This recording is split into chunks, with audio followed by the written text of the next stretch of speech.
Dear students, in the last period, we discussed about the syllabus prescribed by Punyashlok Ahilyadevi Solapur University, Solapur for basic part 2. And from that particular syllabus associated with the electronics branch,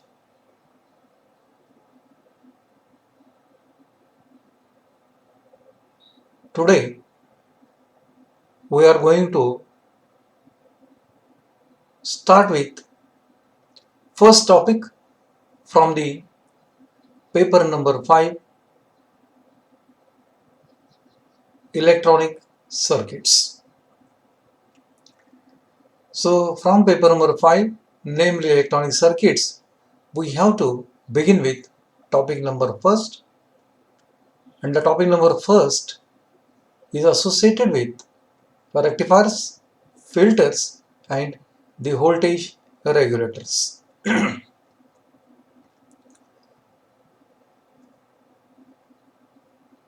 Friends, we are well aware with the power supplies which are used in practice. We are also aware that almost all the appliances, maybe those are electronic instruments or maybe those are domestic instruments, those needs power supply for its working. And almost all the supply which are needed are of DC supply type.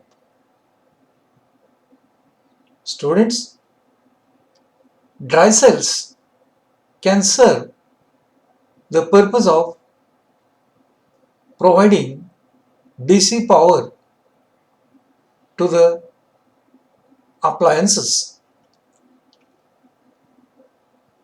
But dry cells have less life, and also if same cells are used by consuming power from that particular cell maximum times, they may undergo leakage, and as one dry cell has a voltage magnitude of 1.5 volt, if the device to be operated needs more than 1.5 volt, then such a number of dry cells are going to be connected in series. Hence, the power supply becomes much complicated. And that's why those are being replaced by means of the electronic power supply, which is formulated by combining the rectifiers, filters and voltage regulators. When we combine all these three circuitries together, the resulting device will be to be called as a power supply unit, which is capable to generate required magnitude of the voltage for the device, for the appliance to be operated. And that's why this topic has much important, and that is the reason why this topic is included in your syllabus.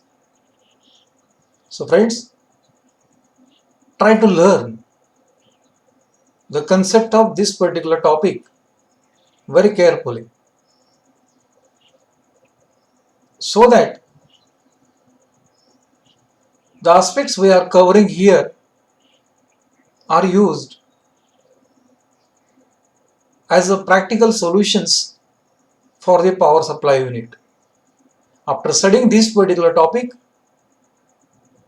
you may capable to design your own power supply units required for the different appliances. So I request you to take keen interest while understanding the concept of this particular topic. So just to proceed further, to begin with the lecture plan of topic number 1, namely rectifiers, filters and voltage regulators. We will begin topic number 1 with the introduction. Almost all we have introduced our topic just now. After that we are going to study the rectifier and its types. After studying the types of rectifiers, we are going to study details regarding the half wave rectifier. Then we are going to study full wave center tapped rectifier. Then we are going to cover full wave bridge type of rectifier. This completes the rectifier circuitries. To proceed further, to deal with filter and its types. After studying the different types of the filters, we are going to study details regarding the capacitor filter. At last, we are going to study designing aspect of Zener diode as a voltage regulator. If you combine a rectifier, filter and the regulator, the device which is going to be gets formulated, that unit we can call it as it is the power supply unit, which is capable to produce the required magnitude level of the voltage for the appliance for which we are designing that particular power supply. So this is the plan with which we are going to proceed for our completion of the topic. Just to proceed further, we will see introduction of this particular topic. As we have already introduced this particular topic, again we will just elaborate that most of the electronic instruments work on the DC power supply. Dry cell can serve this purpose, but these have low life and they undergo leakage problems. Hence, rectifier, filter and voltage regulator combined together, and that can be used as a power supply for the electronic instruments. In all these three, the rectifier plays the vital role to get DC supply from the AC mains. In all these three combined unit, the role of rectifier is to convert AC mains supply into the DC supply. To proceed further, we can say rectification is the process in which the conversion of AC power into pulsating DC power that takes place. So friends, rectification is the process of converting AC mains power into pulsating DC power. And the rectifier is the device or it is an electronic circuit that converts AC power into pulsating DC power. Try to understand the difference between rectification and rectifier. Rectification is a process, whereas a rectifier is the device.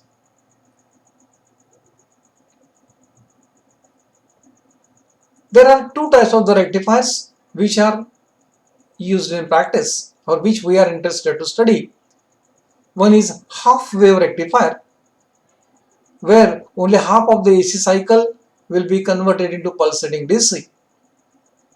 Another one is a full wave rectifier,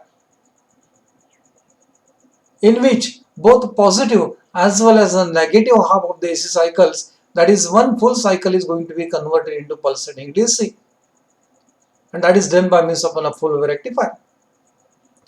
This full wave rectifier is further divided into two types. One is a center tapped full wave rectifier. Another one is full wave bridge rectifier. This classification is done depends upon use of transformer. If we are using center tapping of the transformer, then it is called as a center tapped full wave rectifier. And if we are not using the same, and if the rectifying component are arranged in the form of bridge, then that type of rectifier we can call it as it is a full wave bridge type of a rectifier. Now we are going to study these rectifiers one by one.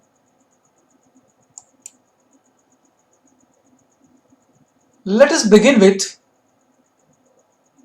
first type of rectifier known as half wave rectifier. Half wave rectifier is a rectifier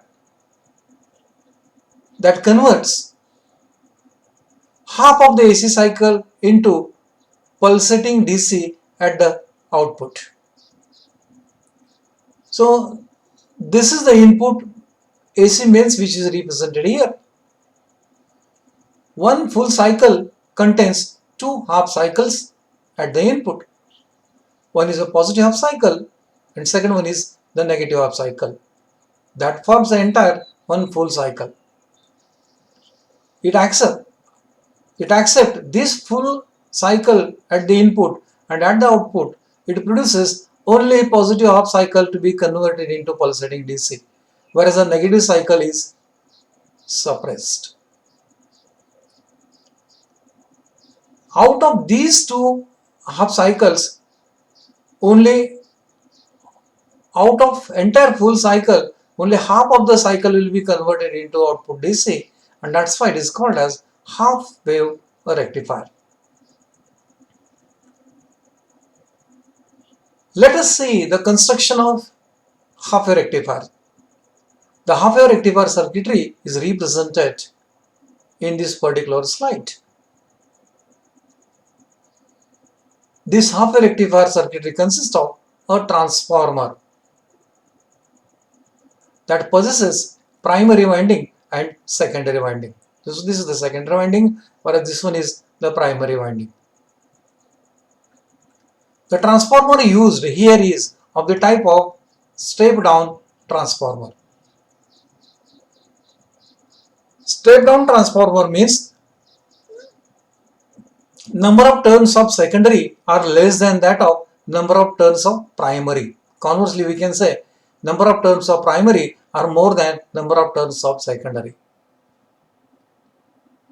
Its role is to produce reduced secondary voltage across it. At the secondary, a semiconductor PN junction diode is connected in such a way that the P region of the PN junction diode is connected to the secondary winding, whereas N region is going to connect it to the load resistance RL. The other terminal of load resistance is connected to ground with the help of another terminal of the secondary winding. So this forms the construction of half wave rectifier. We are going to get the pulsated DC voltage or DC power across the load resistance RL. Now let us see the working of half wave rectifier.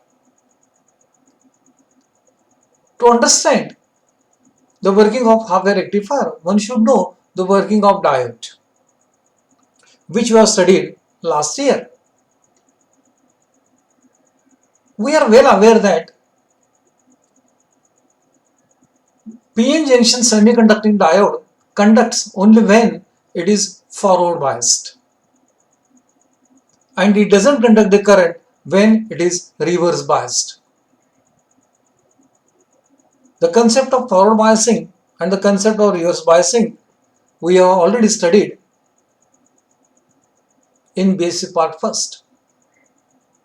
But that understanding helps us to study the half-wave rectifier.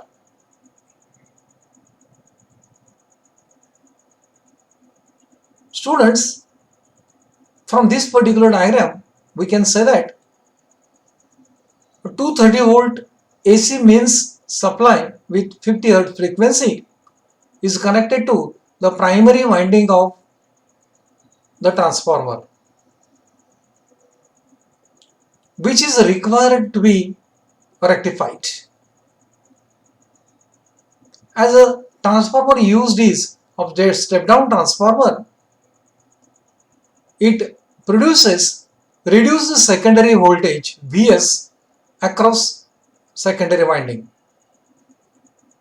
The magnitude of the secondary voltage Vs is going to depend upon the transformer that is used.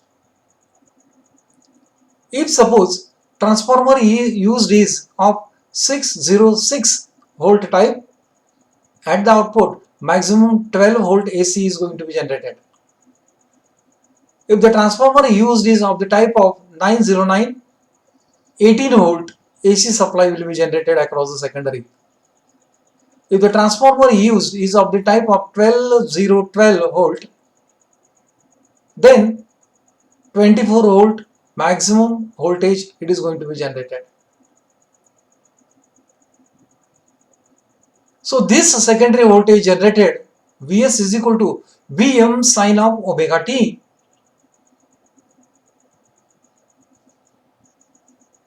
Will vary its polarity as a being it is AC signal. Let me suppose upper terminal of secondary winding receives the positive half cycle, whereas the lower terminal of the secondary winding receives the negative half cycle. Under this particular condition, the P region of the PN junction diode receives the positive half cycle, so that the PN junction diode is forward biased. And we know that when PN junction diode is forward biased, it acts as a short circuited and starts conducting the current. That current is the DC current, which may refer it as the I, or it may call it as IDC. This DC current flows through the load resistance RL and then back to the secondary winding of the transformer to the ground. At the cost of DC current IDC, by Ohm's law across RL, DC voltage will be developed, or it is called as the load voltage, and that is equal to VL equal to VDC, and that is equal to IDC into RL or I into RL. This voltage is represented in this particular output pulse. But when upper terminal of the secondary winding receives a negative half cycle with respect to ground, the negative half cycle will reaches to the P region of the PN junction diode, and that's why diode D will be reverse biased. When diode D will be reverse biased, it will act as an open circuit. When it is going to act as an open circuit, it doesn't conduct the current, hence no DC current flows through the RL, hence no voltage will be developed across that particular load, which is represented here in the negative cycle. Negative cycle is not represented, indicating that no current or no voltage is developed across the RL. Again, when polarity will be reversed, again positive half cycle will be get converted into pulsating DC, and same process is going to be gets repeated, so that only half of the AC input is going to be converted into the pulsating DC, and that is the reason why this circuit we can call it as it is the half-wave rectifier. This is how the half-wave rectifier circuit works. Friends, these are the input waveforms which are represented, whereas these are the respective output waveforms. The maximum peak level of the voltage or current, it is represented here. So this is the Vm or V maximum. We can call it as, this is the DC level VDC, or it is IDC if the current is plotted, versus the time or frequency. So this is what you have to remember about the construction and working of the half wave rectifier. Friends, to proceed with this particular circuitry, we are expected to derive the magnitude of the output current IDC, magnitude of the output voltage VDC. We have to calculate the ripple factor, we have to calculate efficiency, or we have to derive the formula for ripple factor and formula for efficiency. Then we are going to represent the formula for peak inverse voltage of half wave rectifier. Those derivations we are going to complete in the next period. But today, please do remember that we have introduced the construction and working of the half wave rectifier. Student friends, if you have got any queries, any difficulties, any problems, you feel free to ask me with my mobile number, my mail ID, and also the app on which you are observing the video lectures. Students, please download SPM Students app from the Play Store, on which your names, mobile numbers and email ID are already registered by the college. Make use of the same app to view the lectures. The video lectures will be available on the SPM app only for the 7 days.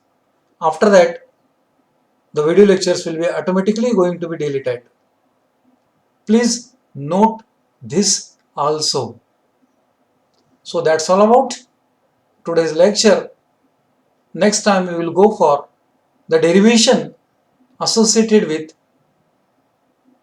the current, voltage, ripple factor and efficiency along with the peak inverse voltage in the next period. So that's all about today's lecture. We'll stop here only.